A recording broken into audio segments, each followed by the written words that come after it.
लक्ष्मण भगवान क्यों 14 वर्ष नहीं सोए। पौराणिक हिंदी कहानी। रामचंद्र जी को जब उनके पिता दशरथ राजपाट सौंपने वाले थे, तभी उनकी दूसरी पत्नी कैकेयी को उनकी दासी मंथरा ने खूब भड़काया।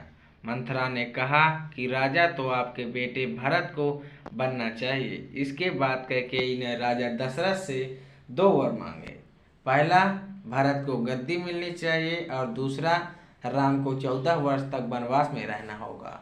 राजा दशरथ को अपनी पत्नी के वर पूरे करने पड़े। जब रामचंद्र भगवान वनवास के लिए अयोध्या से निकले, तब लक्ष्मण जी ने भी उनके साथ जाने की इच्छा जाहिर की। लक्ष्मण के वन जाने की बात सुनकर उनकी पत्नी उर्मिला भी साथ जाने की जिद करने लगी। तब लक्ष्मण अपने पत्नी उर्मिला को समझाते हैं कि वह अपने बड़े भाई और माता समान भाभी सीता की सेवा करने के लिए वन जा रहे हैं। अगर तुम वनवास में साथ चलोगी तो मैं ठीक तरह से सेवा नहीं कर पाऊंगा। लक्ष्मण के सेवा भाव को देखकर उर्मिला साथ जाने की जिद छोड़ देती है और महल में ही रुक जाती है।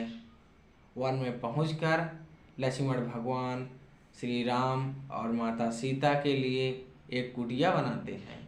जब राम और सीता कुटिया में विश्राम करते थे, तब लक्ष्मण भगवान बाहर पहरेदारी करते थे।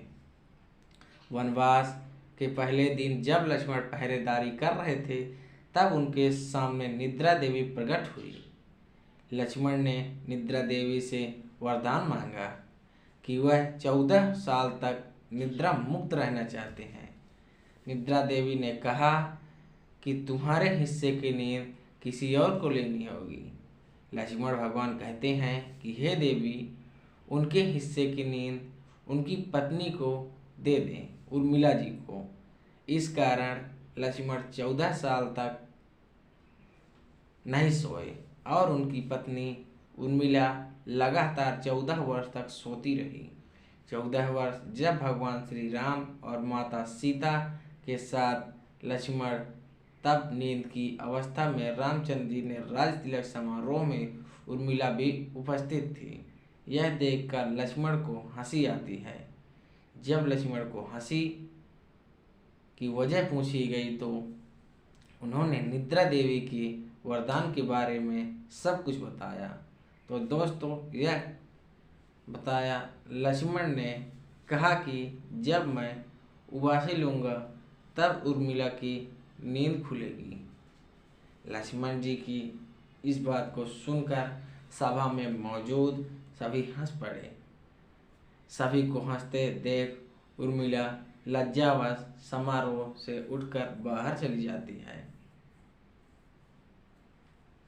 तो दोस्तों, अगर ये कहानी आपको अच्छी लगी हो तो लाइक और चैनल को सब्सक्राइब जरूर करें। Thanks for watching.